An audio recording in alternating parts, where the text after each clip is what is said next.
Oi, gente, vamos a mais um vídeo sobre o cangaço lampiônico, né? Essa figura daqui, que desperta tanto interesse, tanta atenção.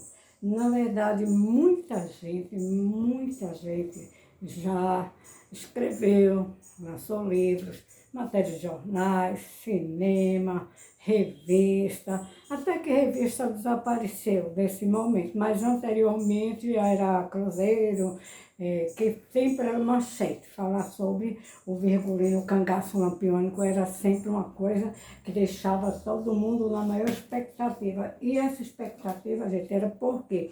Porque o Virgulino foi uma pessoa que atuou muito no mundo do crime. Então, ele se sobressaiu por conta da sua maneira, dos seus modos de agir, que, como criminoso, sempre que matam, né, no caso, ele matava, roubava, estuprava, enganava, mentia, todas essas qualidades ou más qualidades, o Virgulino ele era possuidor. Então, esse assunto, por algum tempo, desde 1938, depois daquela chacina lá em Angico, que ficou decantando. Quase não se falava, a não ser as pessoas, os cordelistas, os repentistas nas feiras. Então, o assunto era mais cauteloso por parte de outras pessoas, não deixando de haver quem explorasse esse lado do cangaceirismo lampiônico. Ocorre que muita gente que explorou esse lado fantasiou muito. A história do Virgulino é fantasiosa, tão fantasiosa ao ponto de dizer que o Virgulino foi um herói, foi um Robin Hood, entendeu? Então é essa questão que precisa ser corrigida. E muitos escritores se arvoraram a escrever colocando o Virgulino no patamar. Os poucos que duvidaram de certas ações foi o Paulo Gastão, e muito poucos, na verdade, muito poucos. A maioria se preocupou muito mais em vender livro, em ganhar dinheiro, em vender matéria para televisão, depois, né, que foram feitas séries, minisséries para a TV. E isso dá muito ibope. Ainda hoje dá o público que é seguidor daqueles que falam bem que o Lampião era uma maravilha, era um pai para os cangaceiros,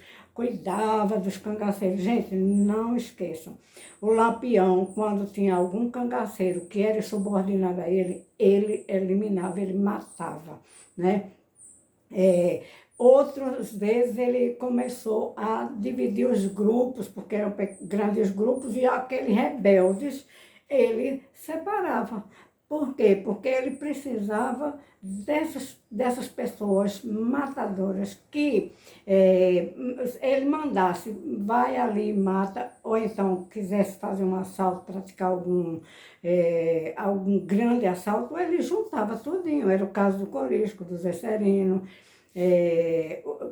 digamos assim, o jararaca, o sabiá, né? Ele juntava esses cabras, né? E eles executavam coisas que estarreciam realmente os sertanejos e o Brasil, de modo geral. Tanto que Getúlio Vargas, o presidente, à época presidente do Brasil, mandou acabar com o cangaço. Bom, mas que eu estudo e analiso o Virgulino a partir de dados também que foram fornecidos por pessoas que não eram assim tão, digamos assim, apaixonadas, mas quiseram trazer a história, vou mostrar os livros, a história com mais, eu diria, seriedade, sim, né? O caso de José Alves Sobrinho e Antônio Neto, né?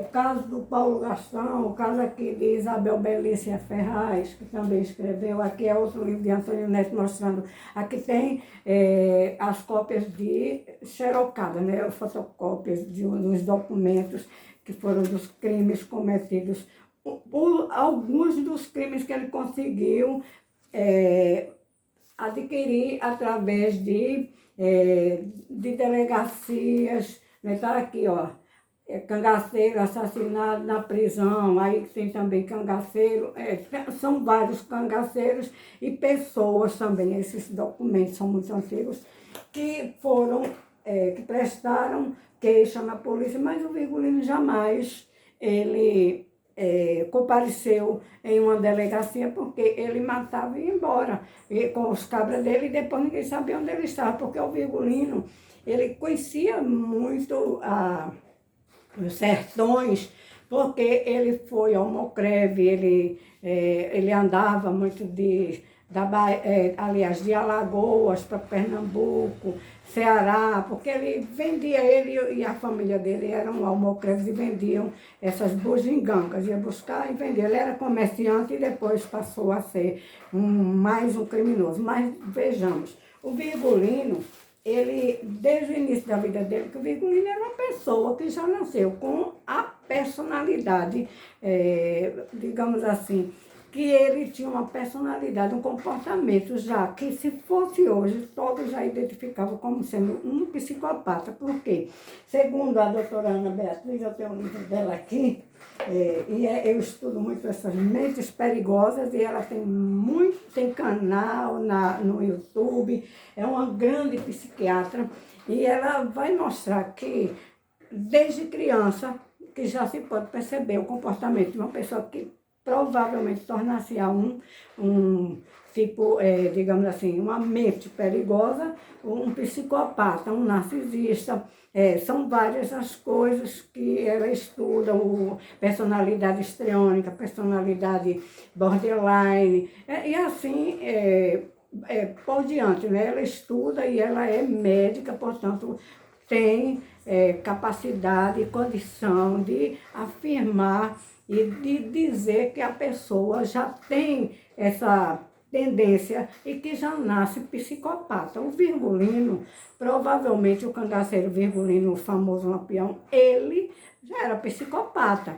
Uma pessoa que desde pequena que já agredia os coleguinhas dele.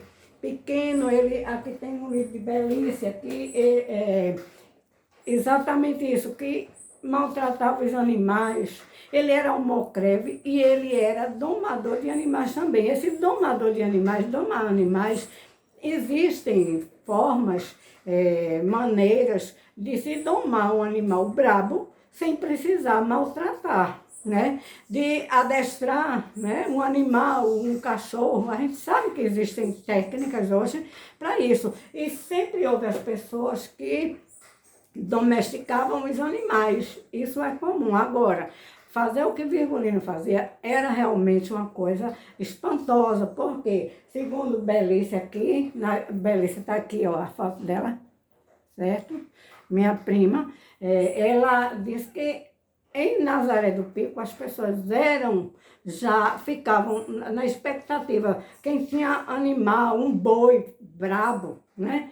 Uma reis, um boi, então chamava a família do Virgulino Ferreira para domar aqueles animais. E ele surrava, principalmente o Virgulino. O Virgulino tinha a capacidade de surrar o animal, derrubar o animal. Dizem que quando ele pegava o animal, ele chicoteava tanto, ele batia tanto, que o animal sangrava, o animal caía no chão. Ele usava da maneira mais cruel para domesticar, para amansar, no caso, um animal, um boi, um garrote, né? Para quem não sabe o que é garrote, na mesma linha é um animal, um boi, né? Ainda novinho, né? Então, as novilhas, né, que chamam, ele domesticava, ele amansava a paulada, chicoteando, que hoje, inclusive, é crime, tornou-se crime. As próprias vaquejadas, hoje tem que ter muito cuidado. O Virgulino, ele surrava os animais, ele deixava os animais no chão. Então, ele, desde pequeno também, que ele cortava os rabinhos dos cabritinhos, das ovelhinhas, né? Ele cortava, não era incomum se encontrar um cabritinho sem o rabinho, sem as orelhas, um cabritinho cego, o couro dos animais, os animais mortos. Ele também pegava as cercas das fazendas das pessoas, gente, ele derrubava a cerca para que o gado fugisse. Então ele era, não era nem só astucioso, ele era maldoso, malvado.